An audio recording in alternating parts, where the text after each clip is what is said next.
Muy buenos días a todos los que están aquí en esta reunión, en esta mañana. Hoy es domingo 14 de noviembre de 2021. Estamos aquí en Villa Mercedes, San Luis, República Argentina, y hoy es un día de votación. Hoy se vota en la República Argentina. Se eligen legisladores nacionales, legisladores provinciales, también legisladores municipales, o sea, se eligen diputados, se eligen senadores y se eligen también concejales, en todo el ámbito de la República Argentina. Oramos al Señor para que Dios dirija el voto y fundamentalmente dirija el voto de sus hijos y que Dios tenga misericordia de nuestra patria, la República Argentina, y nos libere de esta democracia renga que tenemos y de esta república torcida.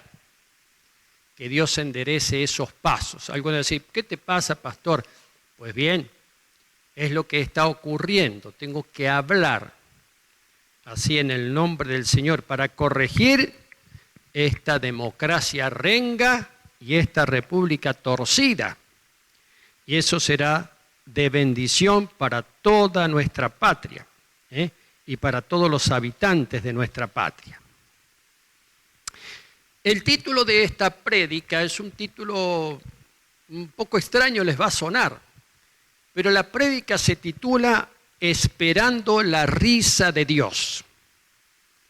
Esperando la risa de Dios. ¿Verdad que te suena un poco extraño?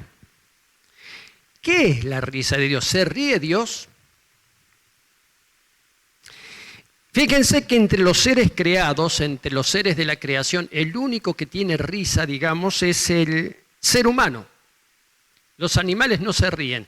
La hiena hace un sonido que puede interpretarse como si fuera una risa, pero en realidad no es una risa, es un sonido especial. Algunos dicen se ríen como una hiena. Lo que podemos saber es que el ser humano se ríe. Está creado a imagen y semejanza de Dios. De acá podemos decir que Dios también ríe. La Biblia habla en muy pocos versículos de la risa de Dios. Y fíjense que los evangelios no relatan en ninguna parte que Jesús se haya reído. Sí, por ejemplo, relatan que Jesús lloró. Jesús lloró frente a la tumba de Lázaro, según nos dice el Evangelio de Juan, capítulo 11, versículo 35. Ahí Jesús lloró. El versículo más corto de la Biblia tiene solamente 2 palabras. Jesús lloró. Pero sí, los evangelios cuentan que Jesús se alegró o se regocijó, como está en la Escritura. Jesús se regocijó. Lucas 10:21 dice, en aquella misma hora, Jesús se regocijó. En realidad el término griego debería traducirse se regocijó o se alegró en gran extremo, en gran medida. Jesús se regocijó en el Espíritu y dijo, te alabo, Padre, Creador del cielo y de la tierra, porque has escondido estas cosas de los sabios y de los entendidos y las has revelado a los niños. Sí, Padre, porque así te agradó. ¿En qué contexto dice esto el Señor y se regocija tan grandemente? El contexto es que han vuelto aquellos 70 a quienes el Señor había mandado de 2 en 2 para que predicaran el Evangelio y para que sanaran a la gente y para que hicieran milagros. Y volvieron los 70 y Jesús se regocija al ver que comienza, digamos, la obra de evangelización, aún antes de que Él ascendiera a los cielos. Jesús se alegró en extremo, tal vez rió en esa ocasión.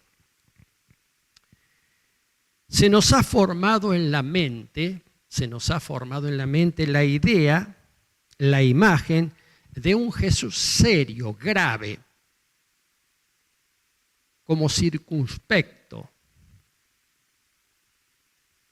debemos abandonar esa imagen de un Jesús incapaz de gozarse o incapaz de reírse. Esa imagen nos ha sido legada por una interpretación penitente de la vida. ¿Qué quiere decir una interpretación penitente de la vida de Cristo? Que el Señor Jesús tomó casi como una penitencia su ministerio. Para nada es así. Para nada es así. Él participaba incluso de fiestas, como cuando fue a Caná de Galilea y convirtió el agua de la tinaja en vino y lo invitaban a comer a algún lado y él iba y participaba con... Cosa interesante. Pero se nos ha legado una imagen, eso viene tal vez de la Edad Media, tiene varias interpretaciones de este asunto, de una imagen siempre serio, circunspecto, casi triste, digamos, o enojado. Nada que ver. Hay 3 pasajes en el Antiguo Testamento que hablan de la risa de Dios. Y los 3 están precisamente en los Salmos. Uno de ellos es el Salmo 59, que en el versículo 8 dice lo siguiente: Mas tú, oh Jehová, te reirás de ellos, te burlarás de todas las naciones.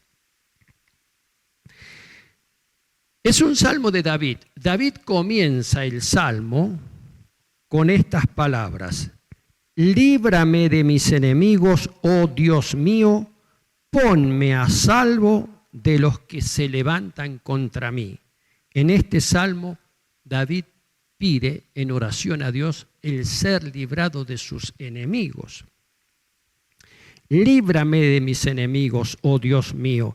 Y sigue diciendo el salmo, o dice el salmo: volverán a la tarde, ladrarán como perros y rodearán la ciudad. He aquí, proferirán con su boca, espadas hay en sus labios, porque dicen, ¿quién oye? Está hablando de los enemigos de David.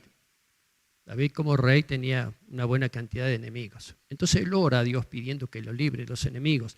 Y los enemigos me rodean y mis enemigos dicen, ¿quién oye? ¿Qué problema hay? ¿Por qué no podemos hacer esto? Y sigue diciendo el Salmo: mas tú, oh Jehová, te reirás de ellos, te burlarás de todas las naciones a causa del poder del enemigo. Yo esperaré en ti, porque Dios es mi defensa. Tú, oh Jehová, viendo todo este panorama, te reirás en algún momento. Estás por encima de todo. Acá podemos tener una idea de lo que significa la risa del Señor, aunque David esté hablando en lenguaje figurado. David está hablando en lenguaje figurado, da esta expresión, es decir, mis enemigos me oprimen, mis enemigos me rodean. Y ellos piensan que no pasa nada, pero tú, oh Jehová, te reirás de ellos. Otro salmo es el Salmo número 37. Este es un salmo muy interesante, el 37, porque en este salmo, que es también un salmo de David, él habla acerca de la vida de la gente malvada y cómo algunos de esos malvados prosperan.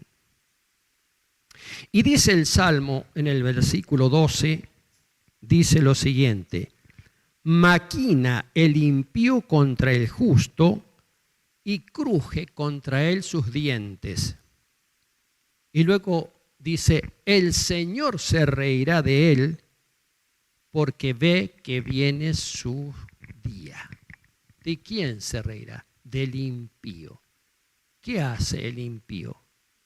En su mente maquina, es decir, urde cosas, inventa cosas, trabaja en su mente en contra del justo. Maquina el impío contra el justo y cruje contra él sus dientes. Y luego agrega, el Señor se reirá de él, porque ve que viene su día. ¿Qué día? ¿Cuál es el día de la risa de Dios?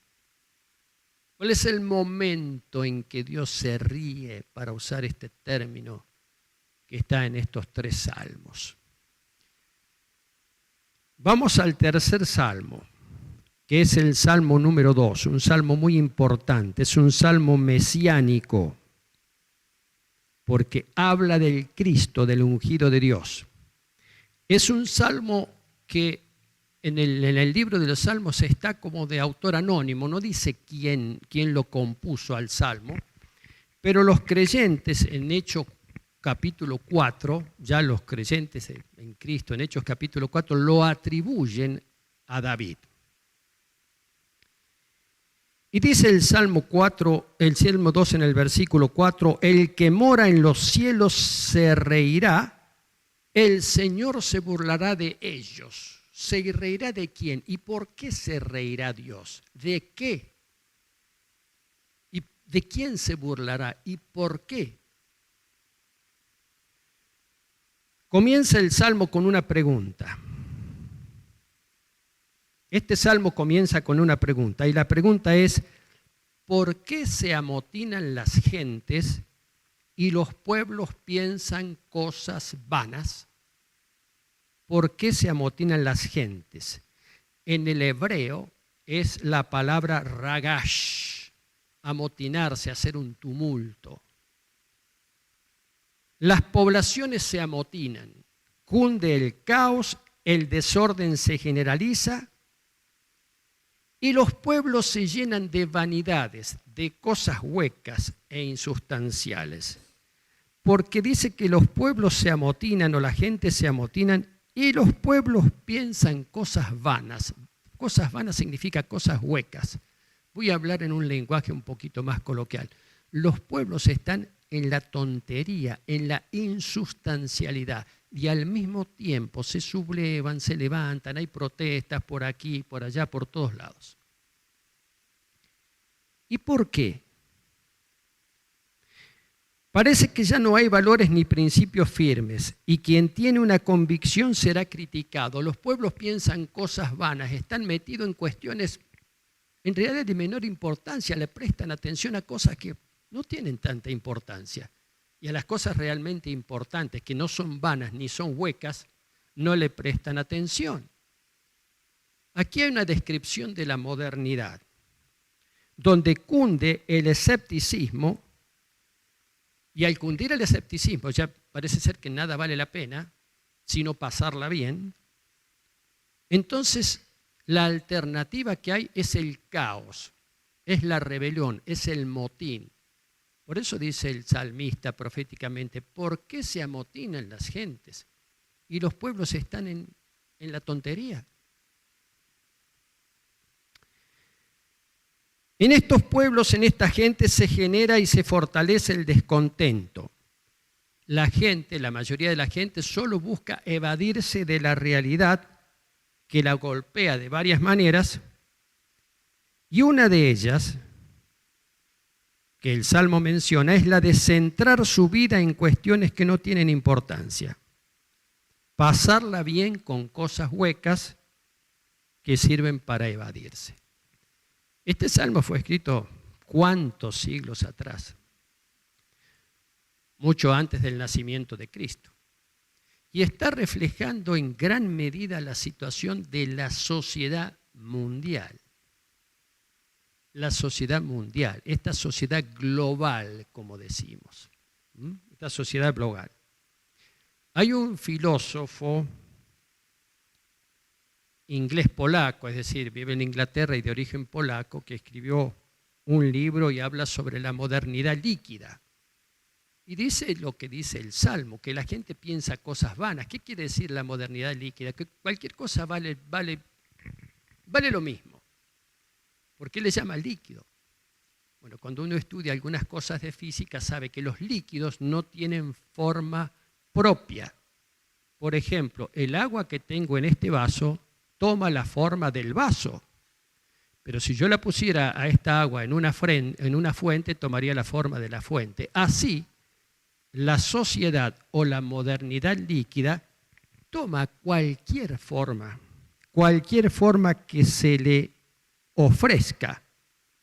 Las gentes, en general, se comportan de manera variable, cambiando de acuerdo al molde que los medios le van poniendo. Es decir, se pone de moda esto, entonces acá estoy con esto. Se pone de moda esto otro y acá estoy con esto.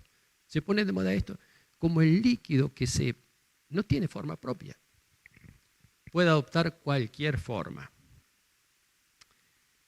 Se ha visto mucho de esto en estos últimos tiempos, sobre todo. Este señor Bauman, este sociólogo Bauman, dice que esta modernidad líquida produce con el tiempo una ceguera moral. Qué cosa interesante, un sociólogo que habla de moral. Se pierde el discernimiento entre lo bueno y lo malo. De hecho, Bauman escribió un libro del cual se habla poco, que se llama La ceguera moral.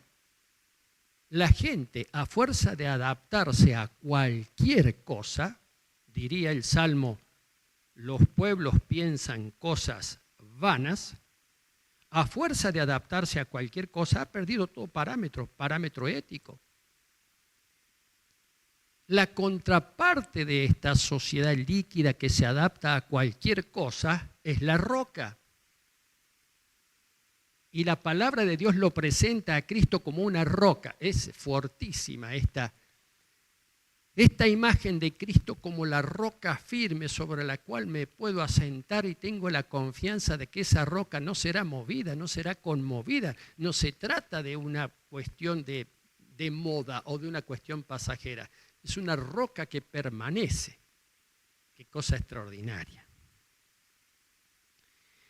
Y esa costumbre de las gentes de amotinarse, de sublevarse y de pensar cosas vanas, cosas huecas, ¿de dónde le viene? El Salmo lo dice. Y dice el versículo 2 del Salmo 2, se levantarán los reyes de la tierra y príncipes consultarán unidos contra Jehová y contra su ungido, diciendo, rompamos sus ligaduras y echemos de nosotros sus cuerdas. Y a partir de ahí dice el Salmo, el que mora en los cielos se reirá, el Señor se burlará de ellos. Los reyes, cuando habla de reyes, habla de los gobernantes, y cuando habla de príncipes, habla de los poderosos. Gobernantes y poderosos. Hay gobernantes que son poderosos, hay otros gobernantes que no son tanto, que no son tan poderosos. Pero hay personas poderosas que no son gobernantes, por lo menos no gobiernan en lo formal. No son ni presidentes ni ministros, pero personas muy poderosas. Dice el Salmo proféticamente que estos, tanto los gobernantes como las personas poderosas, se van a poner de acuerdo. ¿Acuerdo? Es bastante complicado el acuerdo en el mundo actual. Es bastante complicado que se pongan de acuerdo unos de Oriente y de Occidente, los del norte y los del sur. Es muy complicado. Sin embargo, el Salmo profetiza que se pondrán de acuerdo, al menos en un aspecto. Al menos en un punto se pondrán de acuerdo, tanto los gobernantes como los poderosos. ¿En qué se pondrán de acuerdo? Se pondrán de acuerdo ¿contra quién? Contra Dios y contra su ungido. Contra el propósito eterno de Dios se pondrán de acuerdo. ¿Diciendo qué? Diciendo, saquémonos de encima esto. Rompamos sus ligaduras y echemos de nosotros sus cuerdas. No queremos estar atados a este asunto. Queremos soltarnos de esto. Queremos soltarnos de Dios, queremos soltarnos de Cristo. Queremos ser nosotros los que decidamos, sin tener que dar cuentas a nadie, y mucho menos a ese Dios que hizo los cielos y la tierra, en el cual no creemos, ni nos interesa. ni en su ungido, ni en Cristo. Fíjese qué cosa interesante. Es como si esta gente, estos poderosos que se pusieron de acuerdo y dijeran, basta ya de toda esa historia de Dios y de Jesucristo, fuera con eso. Nosotros somos quienes debemos velar por la gente y decidir el destino de la gente. ¿De qué gente? De esa gente que se amotina, que piensa cosas huecas, es decir, del mundo, de la población mundial. El Salmo es un salmo profético que habla también del ungido de Dios, habla de Cristo, pero habla también de esta situación de los poderosos que se ponen de acuerdo para quitarse a Dios de encima, para poner a Dios a un costado. Y a su ungido, dice Dios, y a su ungido, a Cristo. Hoy en día todas las organizaciones mundiales le dan la espalda a Dios, todas. No tienen en cuenta para nada ni sus mandamientos, ni su palabra, ni su autoridad, ni su propósito, ni nada. Llámese la ONU, la Organización de las Naciones Unidas, el Banco Mundial, el Fondo Monetario Internacional, la Organización Mundial de la Salud, la Organización de los Estados Americanos, etcétera, etcétera, etcétera. Todas esas organizaciones, la UNESCO, la UNICEF, la Cruz Roja Internacional, que la Cruz Roja Internacional surgió de los principios y valores cristianos. Hoy en día la Cruz Roja Internacional, qué sé yo qué, cualquier cosa es. ¿Y a qué se dedica? Por hablar solamente de organizaciones reconocidas. Hay una enorme cantidad de organizaciones no reconocidas, medio ocultas, que están en la misma.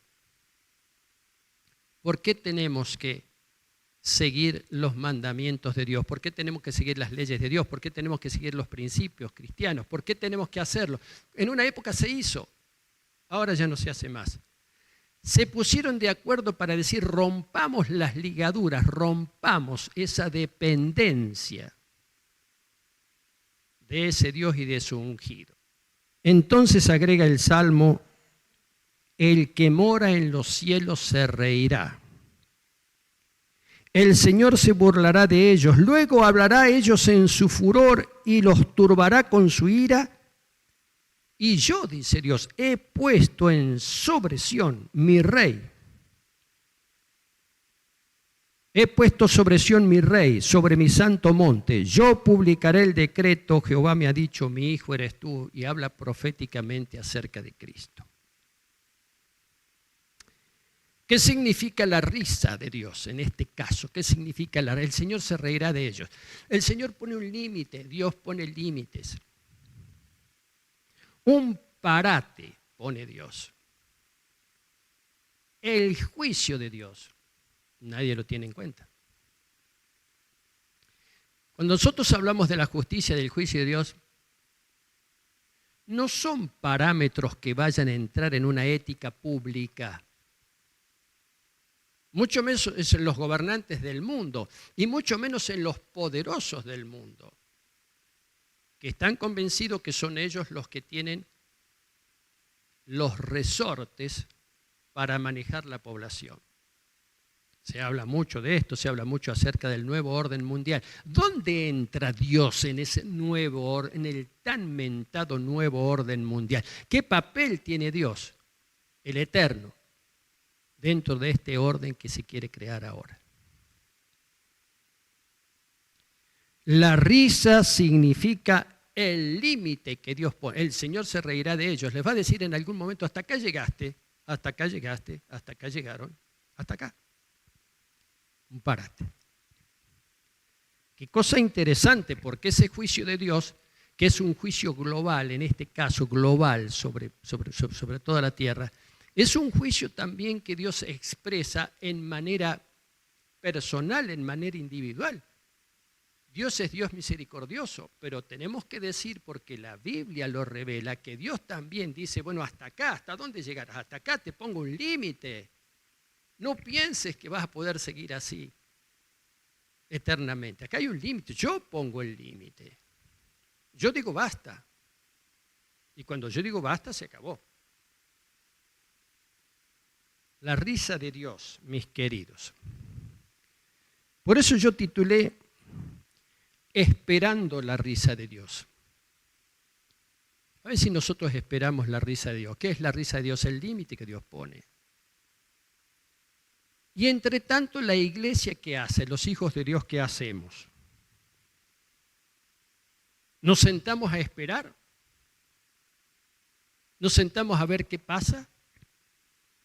El apóstol Pablo, hablando en 1 Corintios capítulo 3, versículo 9, dice una cosa importante. Se refiere a él y a sus colaboradores, en fin, los que lo acompañaban en el ministerio. Y dice, nosotros somos colaboradores de Dios. Y hace extensivo esto a los creyentes. Los creyentes, los hijos de Dios, somos colaboradores, sí. Le damos una mano a Dios, como decimos en la Argentina, colaboramos con Él. No nos sentamos a esperar, bueno, a ver qué pasa, Dios, encárgate de esto. Es muy interesante, escuche mi querido, es muy interesante ver que en la obra de Dios, Dios ha requerido siempre de sus fieles, ha requerido de sus profetas, ha requerido de sus hijos, requiere de sus hijos para hacer la obra.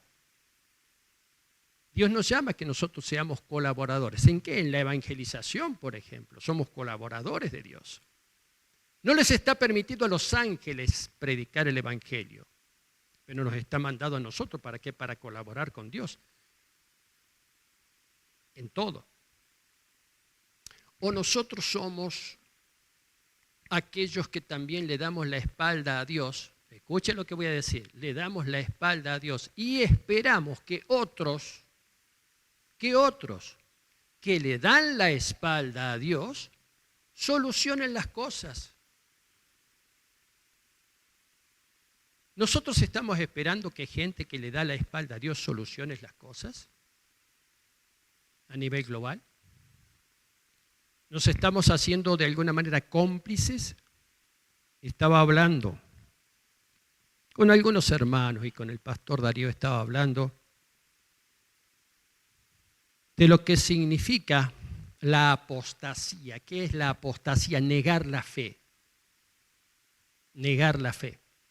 En principio, al principio de la era cristiana, algunos hermanos, algunos creyentes apostataban de la fe porque se los obligaba a apostatar. Es decir, o apostatás de la fe o dejás de adorar a ese Dios y a ese Cristo y adorás a nuestros dioses o adorás al emperador o te cortamos la cabeza. Y les cortaban la cabeza. Algunos para salvarse de la muerte, apostataban de la fe. Algunos arrepentidos después volvían a la iglesia, pero otros jamás apostataban de la fe. No, yo no voy a apostatar, yo no lo voy a negar a Cristo, no lo voy a negar, como sucede hoy con muchos mártires del cristianismo, no lo voy a negar. Y sufrían el martirio, sufrían la muerte. ¿En qué consiste la apostasía hoy? La apostasía hoy precisamente es plegarse o esperar. Una forma de la apostasía es esperar que estos que niegan a Dios, que le dan la espalda a Dios, que no tienen en cuenta a Cristo, que no tienen en cuenta los mandamientos ni el propósito de Dios, y esperar en ellos. Esperar en ellos. Esa es una forma moderna de apostasía. Donde la iglesia como tal y los creyentes nos manifestamos como sentados y esperando. Como sentados y esperando. Por ello oramos. Pero la palabra dice que la oración de fe va seguida por la acción en fe. La oración de fe va siempre seguida por la acción en fe. Me estaba contando un hermano que estuvo internado en una clínica y en su cama de la internación escuchó que un hombre en el pasillo de la clínica hablaba de Cristo y pidió que lo llamara. Le pide una persona, estaba solo, le pide una persona que lo llamara, que lo llame. Y entró, era un hombre joven y oró por él. Entonces ese hombre joven, creyente, no era pastor ni nada, dice, yo voy por las clínicas y oro por la gente. Y yo tengo una oración de fe. Es decir, él tiene fe. Él tiene fe. Pero no se queda con... La pone en acción, acciona. En este caso su llamado es orar por los enfermos. Pero acciona esa fe. No se queda sentado esperando. La iglesia no puede quedarse sentada viendo a ver cómo solucionan las cosas estos que precisamente niegan a Dios. Estos que precisamente niegan a Dios. El Señor se reirá de ellos, dice el Salmo. Los que se pusieron de acuerdo para decir, bueno, estamos cansados, quitemos de nosotros las ligaduras, porque para ellos los mandamientos de Dios son una atadura insoportable, insufrible. Lo único que quieren es zafar de eso. Y dice, el Señor se reirá de ellos desde la eternidad. Qué cosa extraordinaria. Desde la eternidad, Dios se ríe. Tengo que predicar algún día sobre la eternidad y sobre ese atributo de Dios que es estar en todas partes al mismo tiempo. Las dos cosas, la eternidad y el atributo de la omnipresencia de Dios, son exactamente lo mismo. Pero algún día predicaré sobre eso. Lo que quiero decir es que nosotros nos hemos vuelto líquidos también, que nos adaptamos a cualquier cosa, a cualquier moda, a cualquier pensamiento y tomamos esta forma, tomamos esta otra forma. Nos está penetrando en nuestra mente toda esa ideología o forma o costumbre o como quieran ustedes llamarle.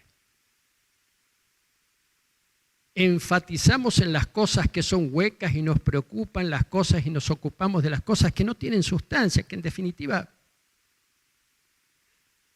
yo hablando en un retiro de varones que tuvimos hace poco decía, bueno, fíjense ustedes los periódicos, los diarios, los informativos, cómo se ocupan y ocupan minutos y ocupan espacio y renglones en los periódicos, en la prensa escrita, las cosas que no tienen insustanciales, que no tienen importancia.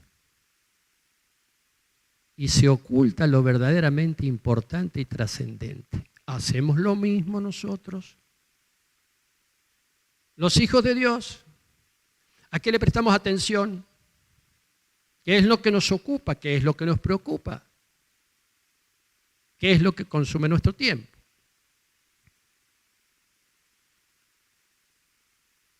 La risa de Dios, mis queridos, en los 3 salmos significa, es una manera de expresar que Dios pone límites.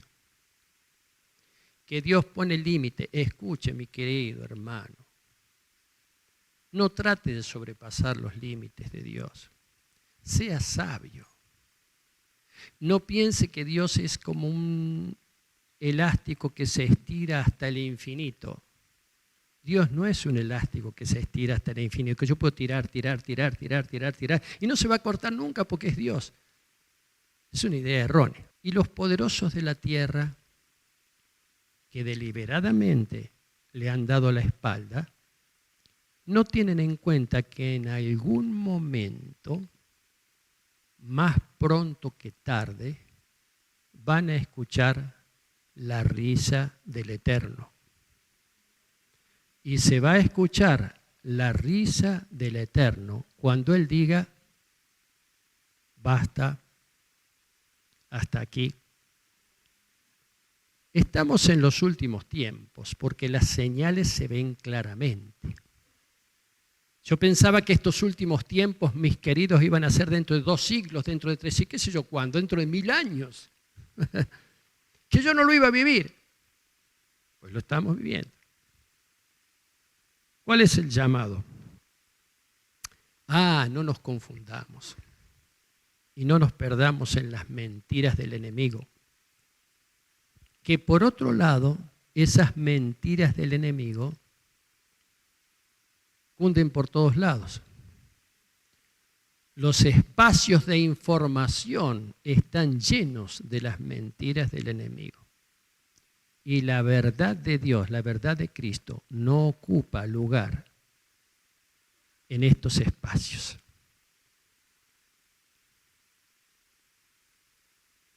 Tenemos que pedirle a Dios que nos dé discernimiento, que nos dé revelación. Insisto sobre esto, tenemos que pedirle a Dios que nos dé discernimiento, que nos dé revelación. ¿Sabe lo que es la revelación de Dios? ¿Qué hace? ¿Cómo te das cuenta que es revelación de Dios? Porque te das cuenta de unas cosas que antes no veías, ¡ping!